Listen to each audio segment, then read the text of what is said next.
Hello, my dear Fekirudis. Welcome to our dinner bell. Today, I am going to make you two fundamental dishes that we all love, but you need to know what goes in them. At least my version. I'm going to make you a fresh pasta, and then I'm going to make you one of the 5 mother sauces that we know as tomato sauce.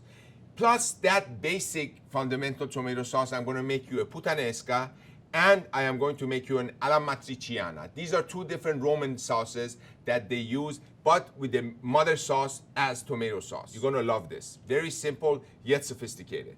As far as the fresh pasta is concerned, I'm going to show you how easy it is and why do we always think fresh pasta making is difficult. It is absolutely is not. It is very simple. Tomatoes have been used for many thousands of years by many different cultures. First found in Mexico and was used in the Mexican cuisine long time ago. But when the Spaniards brought it back to Europe and to the Western world, the first time tomato sauces were mentioned were in 1546 by the chef from the Medici family from Florence. So remember that, how far ago that is. But the Italians are not the only ones, but I'm gonna make the Italian version. As a mother sauce, everybody, remember, you do not enhance the flavor of a mother sauce with a specific flavor. In my case, I'm gonna enhance it with some oregano and basil because I wanna take you to Italy. But if you're gonna make fundamental tomato sauce as a mother sauce and put it in a Ziploc and freeze it, what you need to do is you put no herbs, you put no specific flavors such as garlic. Because maybe one night you wanna go to Mexico, then you add your cilantro and your specific Mexican flavors. Maybe one night you wanna go to Greece, then you add your Greek oregano and some zest of lemon last minute on your sauce. On and on and on. For those of you that are watching at home and you're gluten intolerant, this pasta recipe is gonna blow you away. Instead of flour, we use cornmeal, and it's gonna be very simple. By the way, the Piemontese from Piemonte make all of their pasta with cornmeal. So why can't we? So when you come to Il Mito or at Zesty, or I cater your dish for you or your event, all of my pastas for gluten-free are made by me, and that's what you're gonna see. For pasta making, there are 2 kinds of flour that you need. One is whole wheat flour, or we call it all-purpose flour. Another one is semolina or cornmeal, okay? I suggest you try to get some 00 Italian flour or ancient grain flour, and I promise you, you will have very little gluten intolerance issues with it. By the way, grab a cup of coffee, maybe a glass of wine, as you wish, because you're gonna be with me for the next 30 minutes, and I can't wait to start cooking for you. I see you when you come back.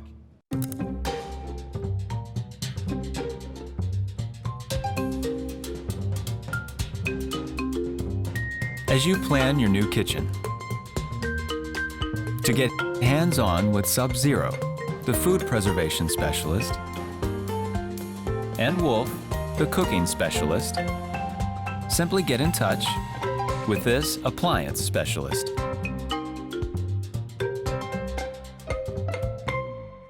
This is your chef, Michael Fecker. We at Il Mito are all about serving you. If friends, fun, and flavors are what you're craving, then join me at Il Mito. Your table is set, and remember, I live to cook and cook to live.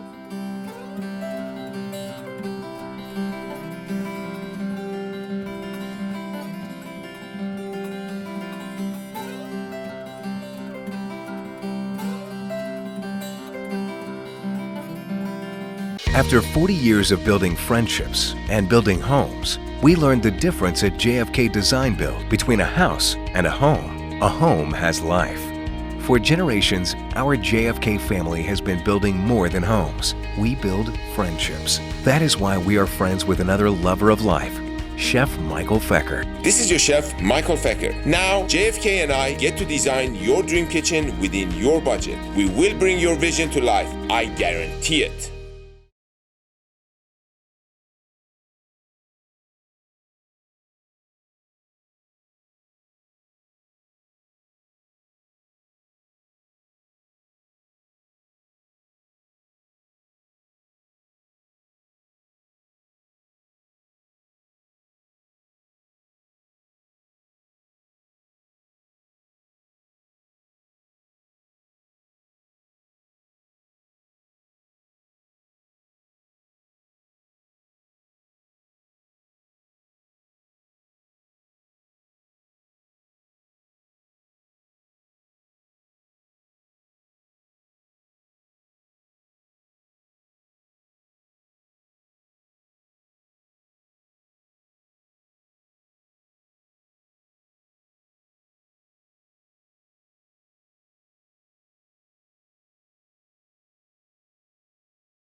Welcome everybody, welcome back.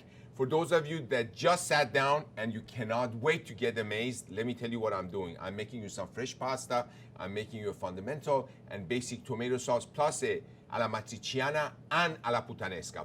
So we're gonna go many different places together. Do not worry about the recipe. Everything that you see is going to be on cheffecker.com, and you go to our dinner bell recipes and you'll see all the recipes that we're going to cook on TV together. So just focus on the details and the whys that I'm going to be sharing with you. For the pasta making, all we're going to do is we're going to take 1/3 of a cup of all-purpose flour, and the rest is going to be cornmeal. For those of you that are gluten intolerant, instead of using the all-purpose flour, you go all with cornmeal. So if you go and look at the recipe, just replace the whole thing with cornmeal and you're going to be good. Look at this, everybody. I have a whisk on this. This is not usually something that you use in pasta making, but we are in 2016. We don't need to make the well or all of those things anymore. This is just in case you do not have a dough hook or a paddle, and I'm going to show you how to do it with a whisk.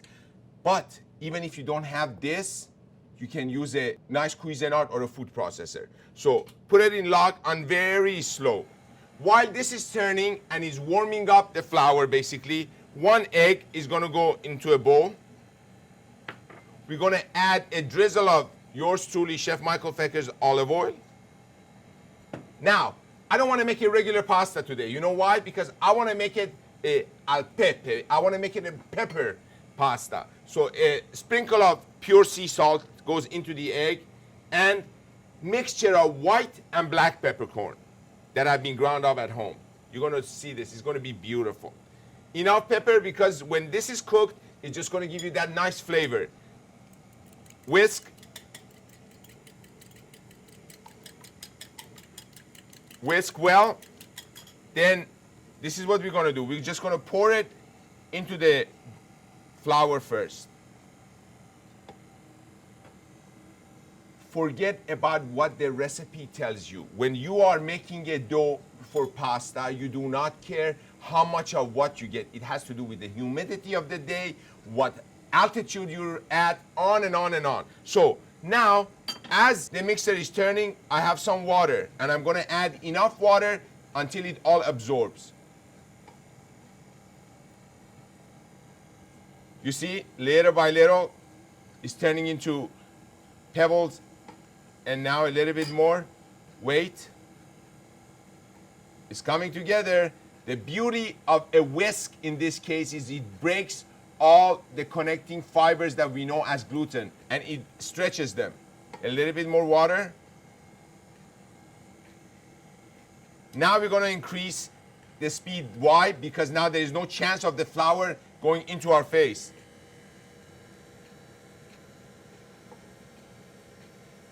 It's coming together. It's coming together. But it's getting away from the bowl. That's really what fresh pasta making is all about. Look, it's coming together, and you can feel the whisk is fighting it because it's coming together. The rest of the work is going to be done by you and I. Ready? Off. Remove. You see how everything is falling off? This is what we need to do next. We're going to pick it up, and we're going to knead by hand. I wish you were all here with me and you could feel the elasticity of this dough. In a bowl, a little bit of extra virgin olive oil on top, not because it needs oil, because we do not want it to form any skin. We're gonna cover it, and we are done.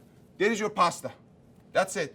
Now we need to let it rest, and after it is rested, then we're gonna cut it. But meanwhile, let's make some tomato sauce. What is pasta without tomato sauce? You know, as a matter of fact, that whole recipe was discovered in a Roman chef's cookbook in about 1700.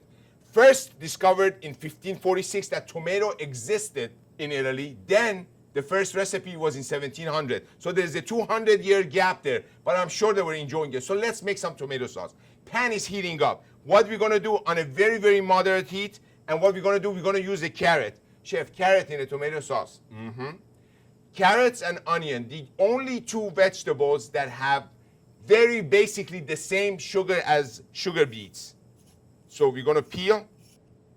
Always let the end of the carrot rest on a hard surface, and you always peel away from you. That way you have no chance of cutting yourself. We're done with that. Beautiful. Here's our carrot. And again, the recipe is at cheffaker.com. Forget about the recipe. I just want you to stay here with me. Now we're gonna cut an onion. Ready?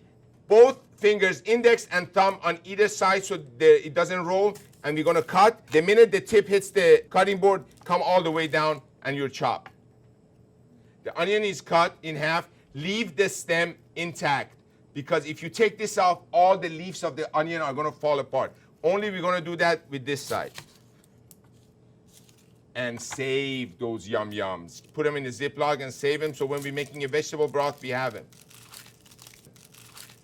For some of you, according to my recipe, it says grate your onion and your carrots. Why? Because some of you may not have this immersion blender, but I'm gonna use the immersion blender. So I'm gonna cut the onion on very thin strips.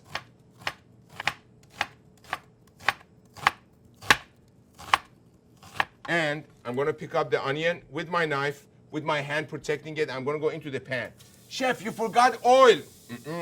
I don't know how hot that pan is, so I do not wanna take the chance of putting oil in it first. I first put the ingredient in, then I drizzle Chef Faker in there. Haha, it's my olive oil, so I can call it whatever I want. Listen to that. Oh, amazing. Now, the onion away, the carrot, we're gonna cut very thin.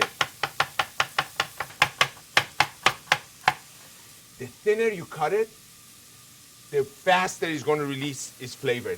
That's what the reason is. And 2 or 3 garlic cloves. When I add the garlic cloves, we let it sweat, and when we come back, you know what's gonna happen? You're gonna have the foundation of our tomato sauce started. Then we add the tomatoes within 20 minutes to 25 minutes. I can't tell you what happens. Come on back. I'll see you when you come back. I was always looking for a name that matches flavor, and that's exactly what zest means, flavor. Why Heartland for zesty? What better place than Heartland? It starts with the word heart. Maybe the spelling is different, but the meaning is the same. You're gonna experience flavor in a very casual yet fine cuisine atmosphere. So I can't wait to cook for all of you. Catering is so much more than feeding a group of guests. To me, to cater your event means to pamper your every need and wants and go beyond your expectations. I cannot wait to create an amazing and memorable event for you, and all within your budget. See for yourself what people are saying.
saw the foundation of the tomato sauce. Welcome back. So let's make the tomato sauce, shall we?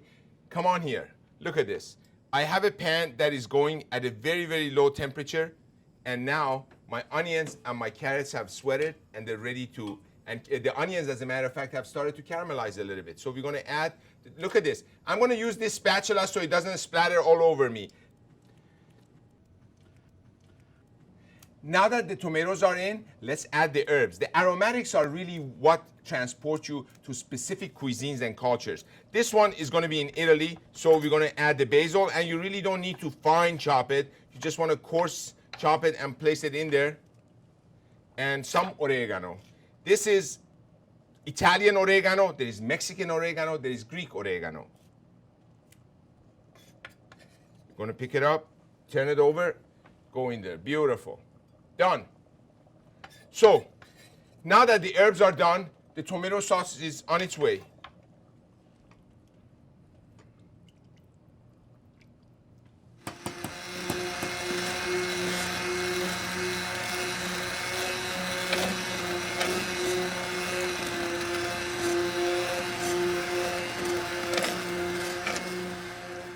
Time to cut the pasta. Come over here. Come over here and see this. When you press a pasta dough, look at the way that it bounces back. You see that? That is the consistency that you want in your pasta dough. Why? If it's any more wet, it's going to get stuck in the rollers while you're rolling the pasta. So we're going to cut the pasta in small little pieces, and we're going to play with it with your thumb and your index finger to create a nice strip.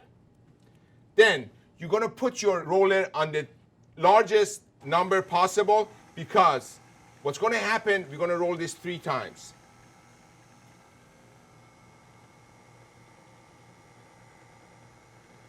Once, it's going to break up and fold it over each other.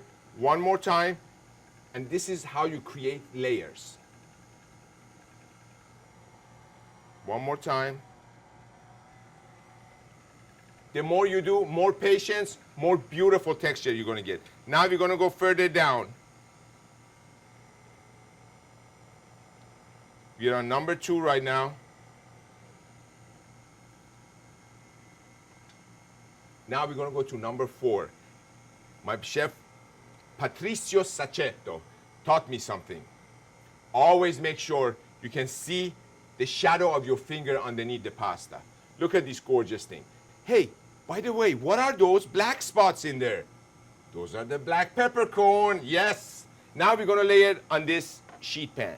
This sheet pan has what? Cornmeal on it, no flour. Don't listen to that recipe. Any recipe that tells you to put flour, it's wrong. You know why? It is so fine with a little bit of moisture from your dough, it's gonna melt. You don't want that. You want cornmeal so it slides over. Beautiful.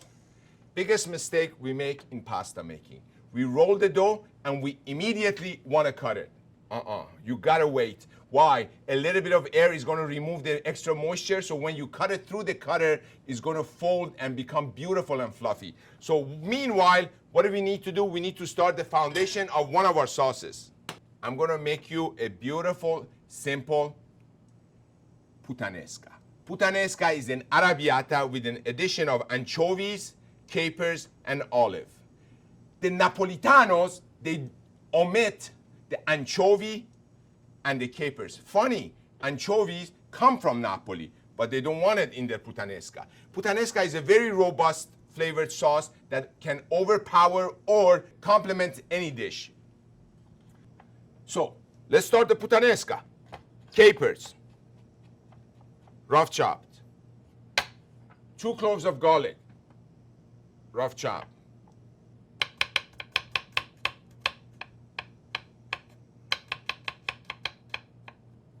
Notice the garlic is not going into oil. Usually we do that. Few olives, rough chop. Beautiful. Everything together, drizzle of olive oil. And the ingredients, they go smoothing into Flavor Town. When we come back, we're gonna finish this sauce. We're gonna cut the pasta and start alla matriciana. You see what I'm talking about. See you in a few.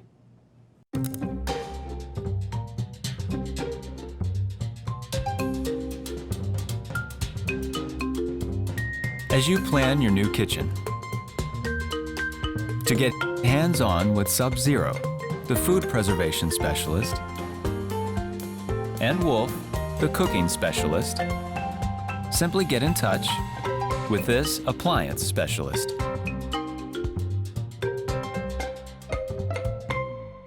This is your chef, Michael Fecker.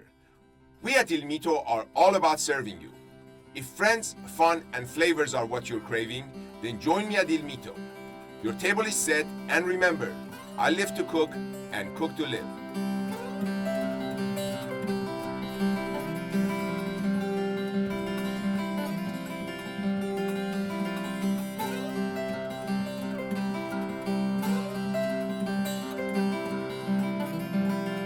After 40 years of building friendships and building homes, we learned the difference at JFK Design Build between a house and a home. A home has life. For generations, our JFK family has been building more than homes. We build friendships. That is why we are friends with another lover of life, Chef Michael Fecker. This is your chef, Michael Fecker. Now, JFK and I get to design your dream kitchen within your budget. We will bring your vision to life. I guarantee it.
Now that the puttanesca sauce has started, all'amatriciana, the onions are caramelized, the bacon has rendered. By the way, all'amatriciana is usually guanciale, which is the cheek of the pork. We're using bacon, apple smoked Wisconsin bacon, and some onions to caramelize. So let's grab a little bit of tomato sauce for our all'amatriciana.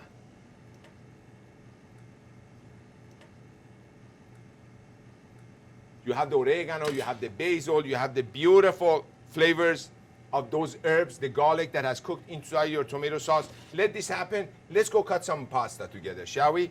Anytime you want to cook pasta, your pasta water needs to taste like the water of the sea. So there is no recipe, how much salt do I add? You taste your water, you need more salt, you add more. You ready? Look how beautifully this is gonna cut. I am using a tagliatelle or fettuccine. They're both the same, except they're just different parts of the Italy that call them differently. Here we go, look.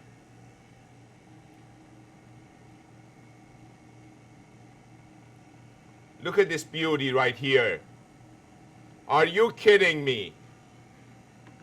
Place it on, grab the other one. The ones that fall to the side, that means they're too short and they're not the same length as everyone else. Oh God, I can't wait to eat. I cannot wait. Look, I told you water of the sea, so we're gonna add salt. I've already measured this. There is no measurement needed. Grab some pasta. Grab it as such. Come over here, and it's gonna go in the water. We only have a few seconds from here on. Why? Because it's gonna cook so fast. It's already wet. Bring some of your puttanesca in the pan.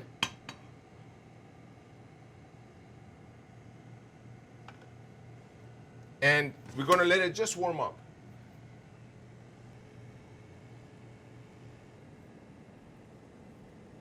see how it's becoming buoyant and coming to the surface?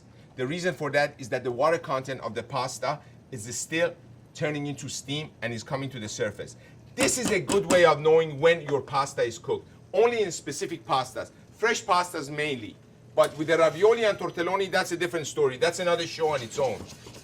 Come with me, let me strain my pasta.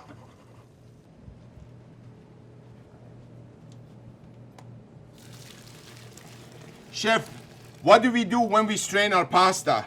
You strain, you add back in the pan, and you now drizzle olive oil on it, not before in the water. Why? Because now it's not gonna stick. And then we go into the sauce. Look at that beauty. Oh, why do I love pasta so much? Let it sit and absorb the sauce a little bit. You never, ever, ever put the pasta in a bowl, then put the sauce on it. This way, there's going to be a marriage. Up to now, they've been dating. From now on, the marriage starts. Couple of tosses. Bring it over. Pull your hand up, down, turn. Scrape all that beautiful yum-yums on top.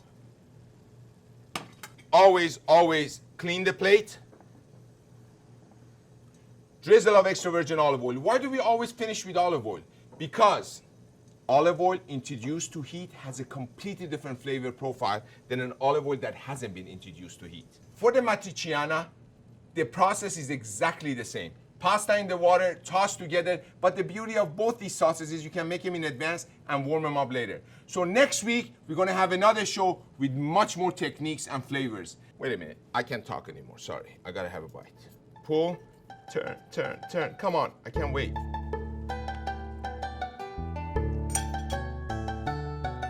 God, I amaze myself. I love every one of you and thank you for letting me in your home every week. I'll see you next week.